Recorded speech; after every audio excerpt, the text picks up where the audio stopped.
The stars looked calm in the Tharus expanse. Nothing moved fast out there, only quiet signals and cold dust. But one signal was different. A human colony, small and mostly forgotten, sent a message. It was broken and filled with static. Only one part made it through before the signal went dead. "They're here. We didn't know they were waking them up." Then silence. The Galactic Council heard the message. They met quickly. Some members looked worried, but most just shook their heads. It was probably pirates or a system error, they said. One ambassador even laughed. "Humans haven't fought a war in 200 years, he said. "They make music now. They grow trees on metal moons. What could they possibly wake up?" Only one person didn't speak. He was older than most of the room. His name was Daniel Price, a retired admiral from Earth. He stared at the words on the screen. He had seen those words before, long ago, in a report that no one was supposed to read. He left the council room without saying a word. That night he boarded a small ship hidden beneath Saturn's rings. It was old but strong. The AI inside greeted him like an old friend. "Protocol Emberfall detected," it said. "Do you wish to activate?" "Yes," Daniel said. Across the solar system, quiet signals were sent. They moved through dark wires and forgotten satellites. On Earth, a woman named Leah Brooks was painting in a quiet town. She had once been a soldier. Now she painted oceans and skies. Her doorbell rang. No one was there. Only a metal box sat on the ground. Her name was carved on top. She picked it up with shaking hands. Inside was an old dog tag and a short note. "Get ready." Far away, stars began to blink and change. Not to the human eye, but to machines hidden deep in space. They had waited a long time for this moment. The galaxy had moved on. Most believed humans were soft now, busy with peace and poetry. But that belief was a mistake. A big one. The Aura Conclave, a powerful alien group, had already attacked the colony. There were no survivors. The Aura weren't after land or resources. They were testing something. And now, something was waking. Daniel Price sat in the control chair of the old ship. The screens around him lit up with yellow lights. Some systems came back online slowly, like waking from a long sleep. He hadn't flown a ship like this in years. It felt strange and familiar at the same time. "Protocol Emberfall is active," the ship's AI said. "Begin contact procedures?" "Yes," Daniel said. The ship sent hidden messages across space. These messages didn't use normal channels. They were buried deep in codes older than most people could read. They went to only a few people. All of them had once been part of something secret, something that wasn't supposed to exist anymore. On Earth, Leah Brooks sat alone in her studio. She stared at the metal box. Her hands were still shaking. She hadn't seen that dog tag since she buried it 30 years ago. She never wanted to see it again, but now it was back. She knew what it meant. She took a small case from the back of her closet. Inside was a black card with a red mark. It still worked. A message flashed on its screen. "Eli Carter. Confirmed. Maya Green. Confirmed. Olympus Base. Opening." She took a deep breath. So it's really happening. Far away on Mars, under the rocks of Olympus Mons, giant doors opened for the first time in over 200 years. Dust poured out into the thin air. Inside the base, machines turned on one by one, lights flickered. Screens showed old maps, old plans, and old names. The base held something called the Ragnarok Codex. It was full of secrets, plans for war, hidden weapons, and names of soldiers who had done things the world wanted to forget. Leah met Eli and Maya at a small shuttle port near the Mars base. They hadn't seen each other in years. No one smiled. "We said we'd never go back," Maya said. "We don't have a choice," Leah replied. The Aura Conclave didn't know about the base. They didn't know what humans had hidden. They thought humans had forgotten how to fight. But that wasn't true. In the sky above the ruined colony, Daniel Price looked at a broken satellite. It was still recording. The last video showed something, fast and dark, moving through the shadows. and one word scratched into a steel wall. Awakened. Leah stood in front of the door deep inside the Olympus base. It was tall, metal, and marked with a red circle. She placed her hand on the scanner. The door opened slowly with a loud sound. Cold air came out like a breath held for too long. Inside was a long hallway with lights that turned on as they walked. Eli and Maya followed behind her. None of them spoke. They knew what was at the end of the hall. The room was round and full of screens, wires, and old chairs. In the center was a large black box. The words on the front said, Ragnarok Codex, Level Red. Eli stepped forward. I thought, they destroyed this after the last war. They tried, Leah said, but some of us saved it. Maya looked around. And now we need it again. Leah placed the black card into a slot on the box. The screen lit up. Words scrolled across. Codex active. Welcome back, Unit 9. Old videos began to play on the wall. They showed humans in strange suits, moving like shadows. They showed machines shaped like giants walking through smoke. They showed weapons that didn't shoot bullets or lasers, but fear. In one video, a soldier walked alone into a battlefield. When he left, there was no one else standing. The galaxy had forgotten this side of humans. Peace had lasted so long that other species thought humans had grown soft. But the truth was different. Humans didn't stop fighting because they were weak. They stopped because they became too strong. In another room, Maya found an old case with her name on it. Inside was a silver implant.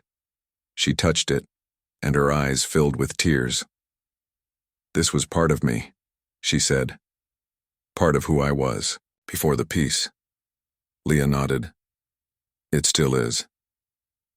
Back in the skies above the ruined colony, Admiral Price studied the last signals from the planet. His ship hovered in silence. No bodies were found. No survivors. Just empty streets and strange markings on the walls. Symbols that were not human. The Aura Conclave had tested humanity. They thought they were safe. They didn't know the Codex, had survived, and now the ghosts of old wars were waking up. Tralick stood at the edge of the command deck on the Aura flagship. The stars looked small from this distance. Around him, the crew moved quickly. The ship was getting close to the human home system. He looked at a report in his hand. It showed the colony they had attacked. No life signs, no response from orbit. It was clean, quiet, and empty. Too quiet, he whispered. Another officer walked up to him. All systems ready. We enter Earth's outer zone in 10 hours. Tralick didn't answer right away. He remembered an old story, something he read in the deep archives. Long ago, the Aura had met humans during the border wars. Back then, humans didn't speak much, they didn't yell or threaten, they just acted, and every time the Aura lost. He opened a file called Black Echo. It was full of warnings, hidden for years. It told of human tactics that were not logical. They didn't fight like other species. They made war into something else, something cold, fast, and final. But the leaders of the Conclave didn't believe in old stories. They said humans had changed. They said humans were soft now, full of art and peace. Tralick was not so sure. On Mars, deep inside Olympus base, Leah, Eli, and Maya found another room. This one was darker, with thick walls and stronger locks. Inside were old command units. One had a name scratched on the side. The Choir. What is that? Eli asked. Leah stared at it. A final line of defense.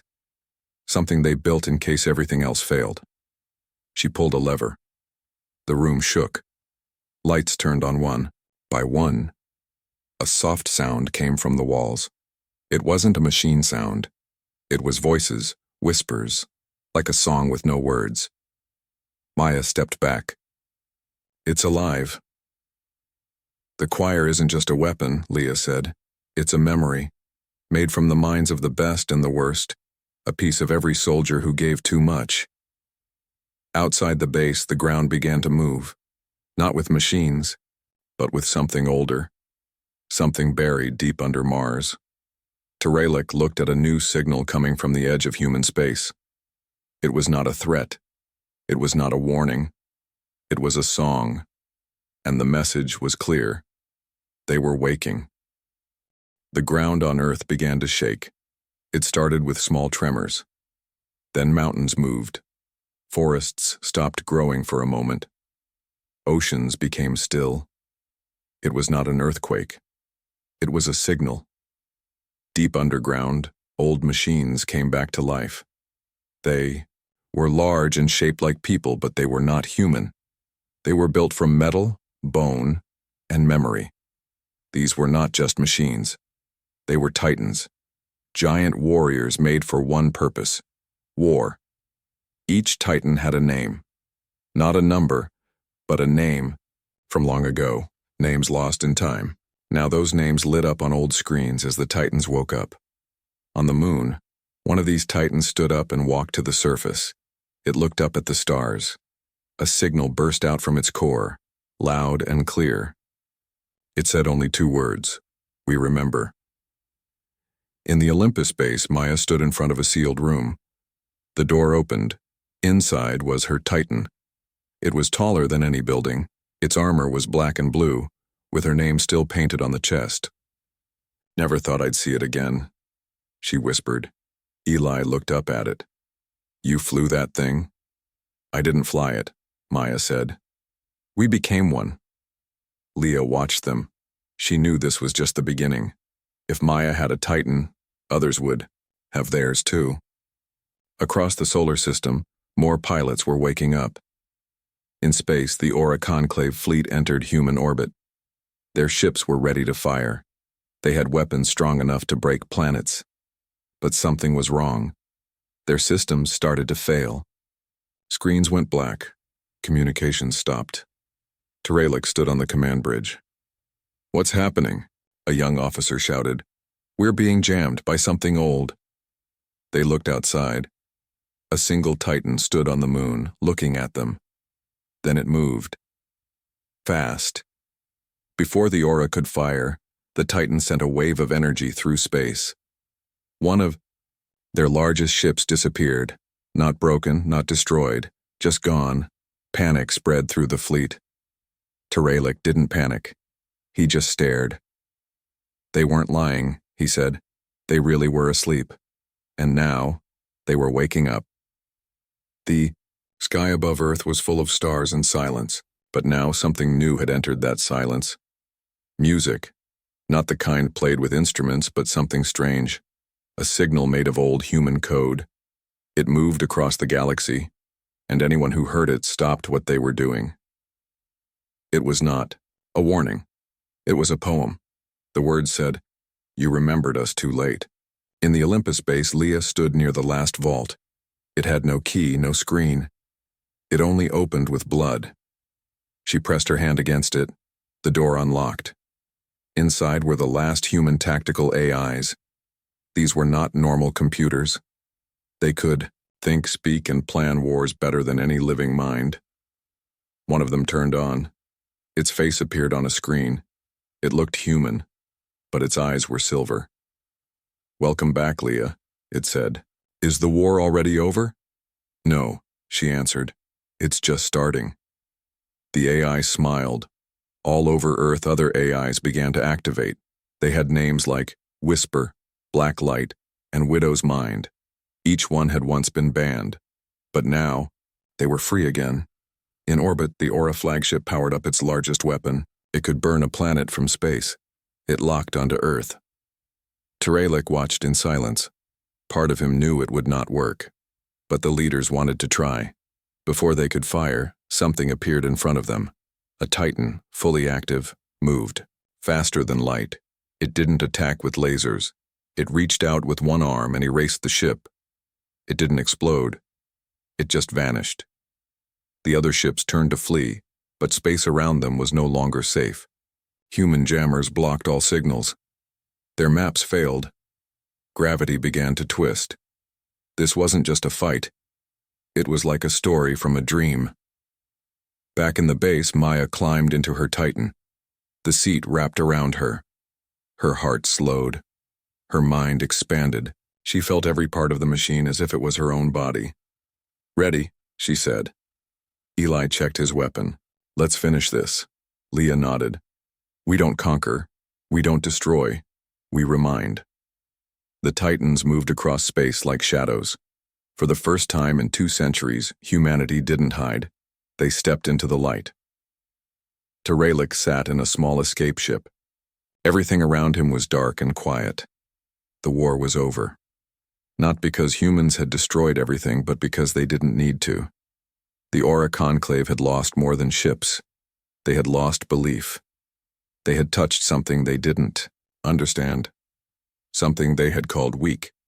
Now Teralik was the only one left to speak. He recorded a message for the next leaders of the Aura. "Humans slept," he said. "Not because they were tired, but because you were lucky." On Earth, the Titans returned to their deep places. They walked back into mountains, into oceans, and into hidden doors below cities. Their lights turned off. Their metal hearts slowed down. One by one, they went silent again. Leah stood at the edge of a cliff, looking out at the sea. The sky was blue, soft, and calm. She held a small device in her hand. It showed all the human AIs turning off. No more war. Maya and Eli joined. None of them spoke for a while. They just watched the waves. "We didn't take anything," Maya said. "We didn't destroy their homeworld." "We didn't have to," Leah said. "They'll remember." Back in the city, people returned to their normal lives. Painters painted again. Children laughed in the streets. But now, when Earth spoke, the rest of the galaxy listened. Everyone knew. The old stories were true. Somewhere on a quiet planet far away, a boy asked his teacher, "Why don't we fight the humans?" The teacher smiled gently. "Because we remember what happens when they wake up." Leah went back to her studio. She stood in front of a blank canvas. Slowly, she began to paint. Her hand moved softly, like she was telling a secret with each color. When the painting was finished, it showed a giant bell hanging in space. Its rope had been pulled. At the bottom, small letters were written, "Do not ring again." And somewhere, deep, under the earth, the Titans waited in silence. The war was over, but the world would never forget.